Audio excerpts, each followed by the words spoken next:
First of all, thank y'all for being with me tonight. I'm joined by the Chief of Marksville Police Department, Chief Esther Smith, and the District Attorney of the 12th JDC, Charles Riddle, will both be joining me. The Chief is not going to speak tonight. He'll be glad to talk to you afterwards, but he is not going to do any on-camera interviews. He has not been part of this investigation. He turned everything over to us, so he has no information with regard to the investigation. Now, the District Attorney, Mr. Riddle, will speak briefly at the end. What's interesting, and in today's, this is a very tragic time. 72 hours ago tonight, this incident unfolded on Tensall Street at Martin Luther King. 72 hours. And 72 hours later, I'm here to make the following announcement. Nothing is more important than this badge that we wear in our uniform. The integrity of why we wear it, because the public allows us to wear that. It's not a right, it's a privilege. And tonight, that badge has been tarnished by the following two individuals. Derek Stafford, he's 32 years old, he's a lieutenant, full-time with the Marksville Police Department. Norris Greenhouse Jr., he's a full-time Alexandria City Marshal, and he's a part-time Ward 2 Marshal here in Marksville. Both individuals were working in their secondary jobs here in Marksville as marshals. Tonight is about the death of Jeremy Mardis. Jeremy Mardis, 6 years old. He didn't deserve to die like that, and that's what's unfortunate. What we've done the last 72 hours is we've interviewed witnesses. We have obtained forensic evidence, which I shared a little bit with you the other day. We did countless interviews. We've taken body camera footage, and we've also taken the audio 911 recordings. Also, we've used investigative protocols that's at our disposal, all means available to us as we got to the conclusion tonight. The only person we've talked to outside of our detectives and myself has been the judge that signed the warrant tonight. Again, those warrants for second-degree murder and attempted second-degree murder. Both of those individuals, Derek Stafford and Norris Greenhouse, will both be booked on one count of second-degree murder and one count of attempted second-degree murder. As I told you, we took some of the body cameras footage. Let me tell you something. I'm not going to talk about it, but I'm going to tell you this. It is the most disturbing thing I've seen, and I will leave it at that. We know a lot about it. This is a complex case. It's got a lot of moving parts. Nothing's more important to me than the integrity of this case, and that's why I don't want to go into details. We've got a lot of work ahead of us. We've got a lot of things to do.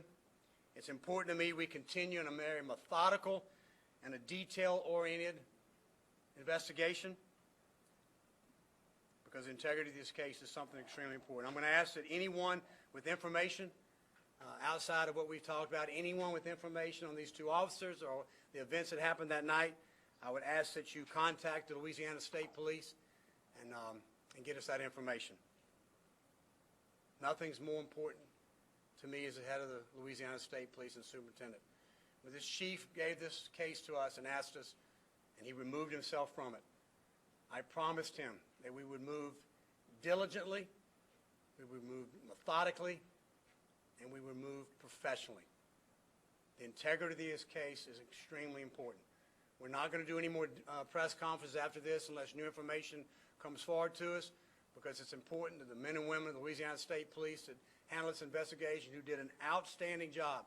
It's important that I allow them to do their job, and please allow me to allow them to do their job. We've got pictures for you. We're going to get you the copy of the booking sheet. The second individual is actually being booked right now as we speak, so both of them will have been booked within the last 1 hour. Let's make tonight about Jeremy Mardis. Let's make tonight about him. Let me tell you something. I know what you've heard. I know the rumors and stuff like that, but that little boy was buckled in the front seat of that vehicle, and that is how he died. I'm going to be glad to answer any question you might have, and I'm going to tell you, I'm going to stick to what I told you. What I would like to at this particular time is ask our district attorney, please come forward with some comments. Thank you, Congress. I want to offer my sympathy and prayers to the family of Jeremy, heartfelt, for this terrible tragedy, and everyone that's involved. I have to give credit to all of those who investigated this, keeping the integrity of it. And the community needs to know this, that our district attorney's office and the state police and local police department did not directly contact each other in the investigation because of the relationship of one of the accused who was arrested tonight and one of our assistant district attorneys. And I also want to state that I appreciate that very much. I was called tonight concerning the arrest, and this is the first time that I was given some of the details. Of course, as district attorney, I hear details and rumors about everything and knew some of the facts. Please be assured that as soon as they send us the arrest report and the initial documents, that our office will be filing a motion to recuse our office from the prosecution of this case. This will allow us, once the judge signs that, to turn it over to our Attorney General's office, who will be able to cooperate with state police in the continuing investigation for the advice that they will need for this complicated matter. If anyone has any questions, I'll be happy to answer after. Let me just say, look, I too want to tell you, this is a wounded community. This is some wounded families out there. A lot of hurt. I want to allow them the chance to heal.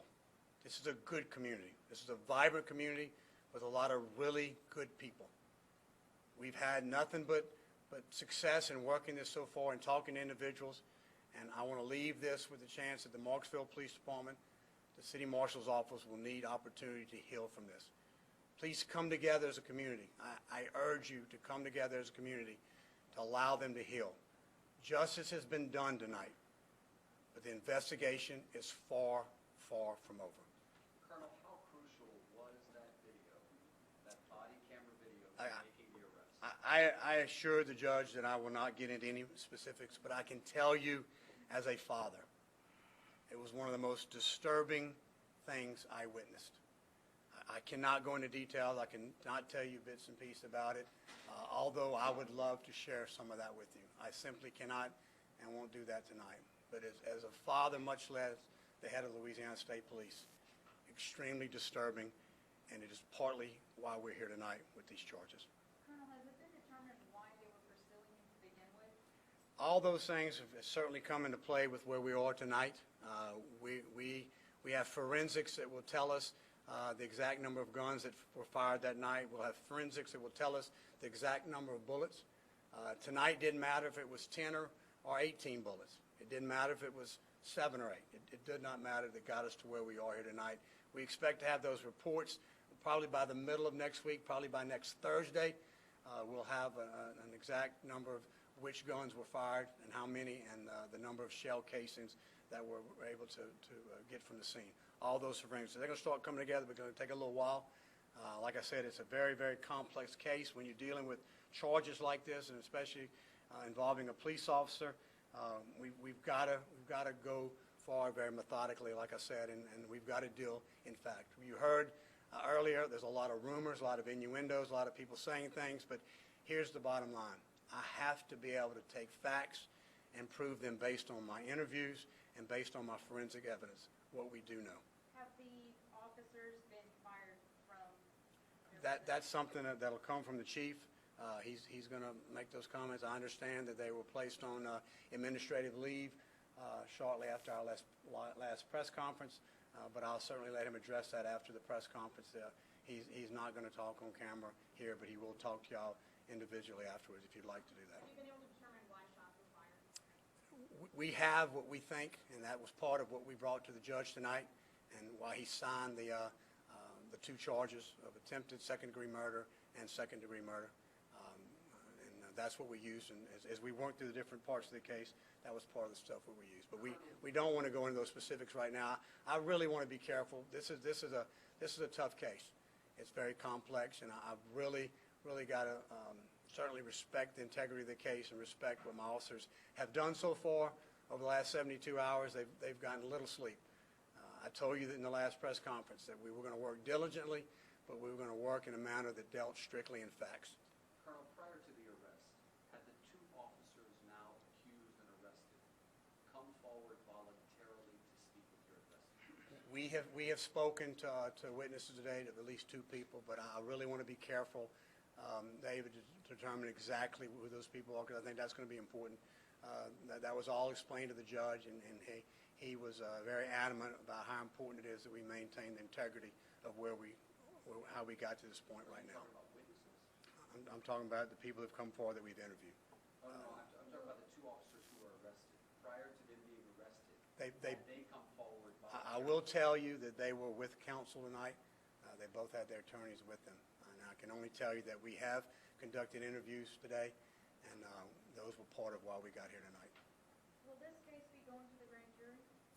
That's certainly, Mr. Riddle has the right to review our findings. I think he already said that he's going to turn it over to the Attorney General's office, but there's a process to that. And what's most important in a case like this is we've got to follow process. And any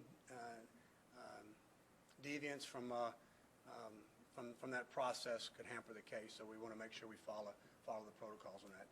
What are the guns that the department issued? We seized all 4 guns there at State Police Crime Lab in Baton Rouge. They are part of the forensic evidence that we recovered on that particular night. We have those, and from that, where we'll make the determination, and we'll be able to say how many guns were fired and the number of casings and what were fired from those There guns. were 2 other officers involved. Do you anticipate any more arrests? Look, we're going to go over where this takes us. I think what's most important is we've got a chance now to have 2 people that's been booked. We'll do some further interviews. We'll talk to individuals, and we'll see where it takes us. One thing I assured the chief, I assured the mayor, I assured this district attorney, as well as the citizens of Marksville and Vols Parish. I promised them we would get to the bottom of this. I promised them we would be diligent. I promised them we would be professional, and we would work with integrity. So wherever that takes us, we'll follow up on that. We expect other leads. We expect more information. I can assure you we'll follow up on all of it. All right, thank y'all very much. I appreciate y'all being here tonight at this hour. It's tragic. It's tragic. It's very tough from a police officer. I have 35 years on this job. That's very tough.